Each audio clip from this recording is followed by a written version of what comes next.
Isang magpalang araw sa inyong lahat, Luzon, Visayas at Mindanao, saan man kayo sulok ng mundo ay mag-ingat pala yung mga kabayan. Dito tayo sa Pasay Manila Bay Reclamation Project upang mag-update dito sa tapat ng MOA, mga kabayan. Ito, mayroon tayong nakikitang dredging vessel na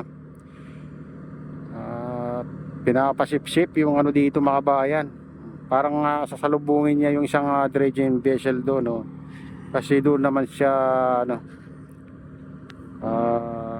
nagsisip-sip ng buhangin.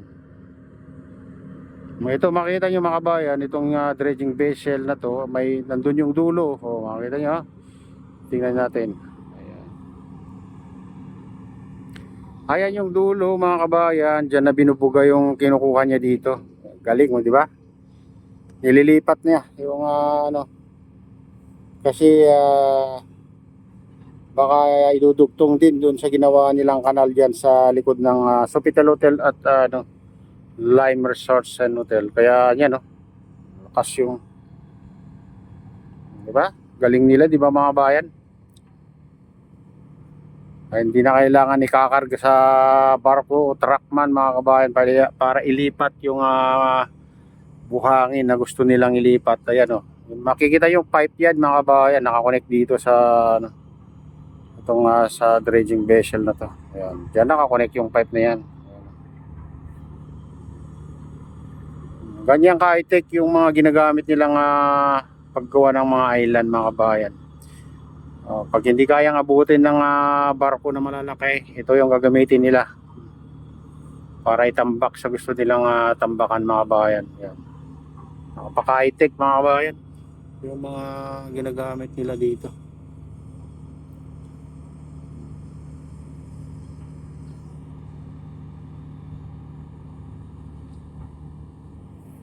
Silipin naman natin doon sa gitna, mga kabayan, na makikita nyo daming barko doon, no? Ayan yung mga barko dyan, naka-standby na, mga kabayan. Ito mga barko na to. Ayan, dami nila, oh, naka-hilira doon, mga kabayan, sa gitna.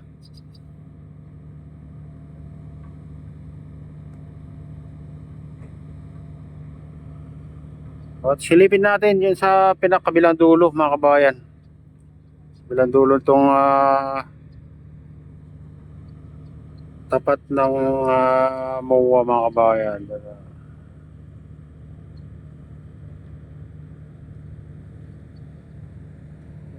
Doon, wala naman nagtatambak doon, mga kabayan, sa kabilang dulo.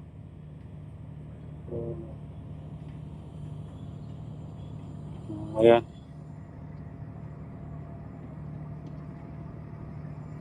Walang nagtatambak ngayon dyan.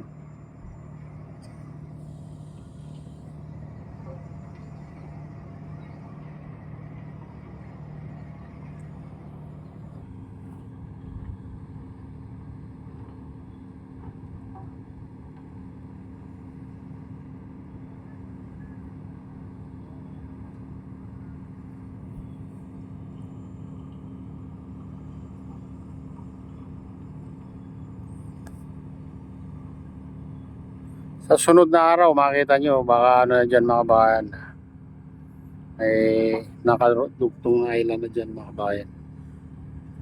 Kasi malalim din yun, mga kabayan, itong kaya kukunan niyang ano, pag naukay na ng ano, pag nakuha nila lahat yung tinambak din nila dyan, mga kabayan, sigurado malalim din yan.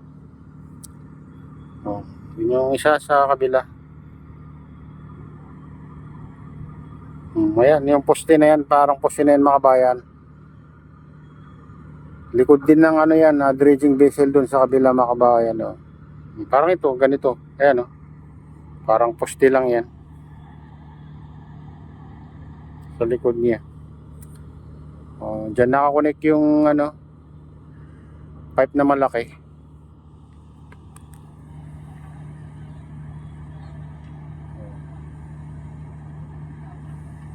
Sundan natin yung ano, pipe niya, mga kabayan. Ayan.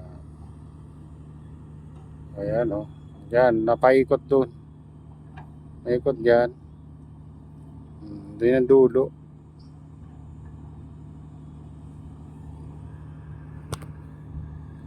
Gusto natin. Close. Ayan.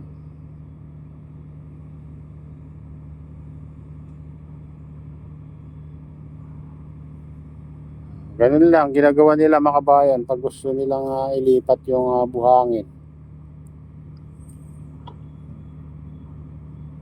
Katulad yung pagtatambak nila dyan sa gitna. Ayan. May dredging vessel din doon, no? Dalawa. Ayan, silipin natin mga kabayan para makita nyo. Ayan. Ayan, may dredging vessel dyan.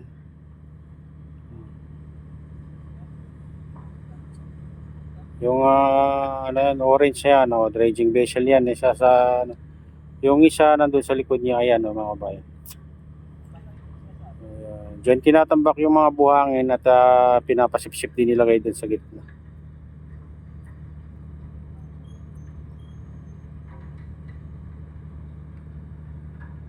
High-tech, di ba?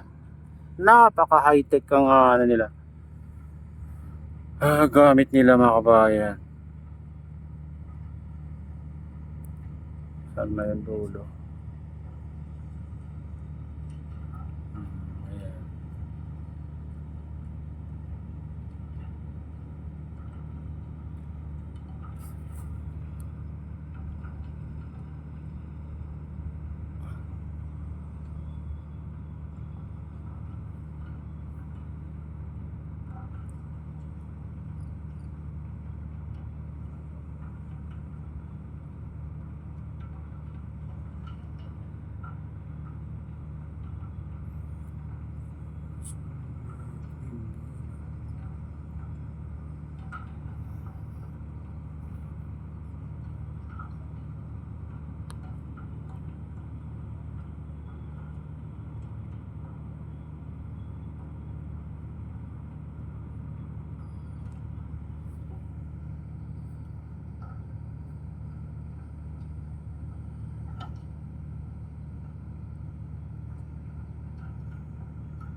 Ayan mga kabayan, ito na yung latest update dito sa Pasay Manila Bay Reclamation Project dito sa tapat ng MOA. At shoutout nga pala sa lahat ng OFW, mga immigrants ng ibang bansa. Shoutout sa inyong lahat. Shoutout din sa lahat ng vloggers. Shoutout din sa lahat ng sumusuporta sa aking YouTube channel. Sana hindi kayo magsawang sumuporta. Shoutout din sa lahat ng viewers, mga nagla-like, silent subscribers, silent viewers, mga nagko-comment. Ayan, shoutout sa inyong lahat. Shoutout din kay Kuya Iyo, kay Ate Lynn, kay Kuya Rick, sa aking misis. Ayan, shoutout din sa utol ko dyan sa Naluluway, si Nestor. At sa lahat ng tropa dyan sa Naluluway, mega lawag shoutout sa inyong lahat dyan. Shoutout din kay Kadiop Official, kay Kuya Fred. Ayan, shoutout din kay sa Gubang Baykada. Ayan, shoutout sa inyong lahat. Shoutout kay Team. Ayan.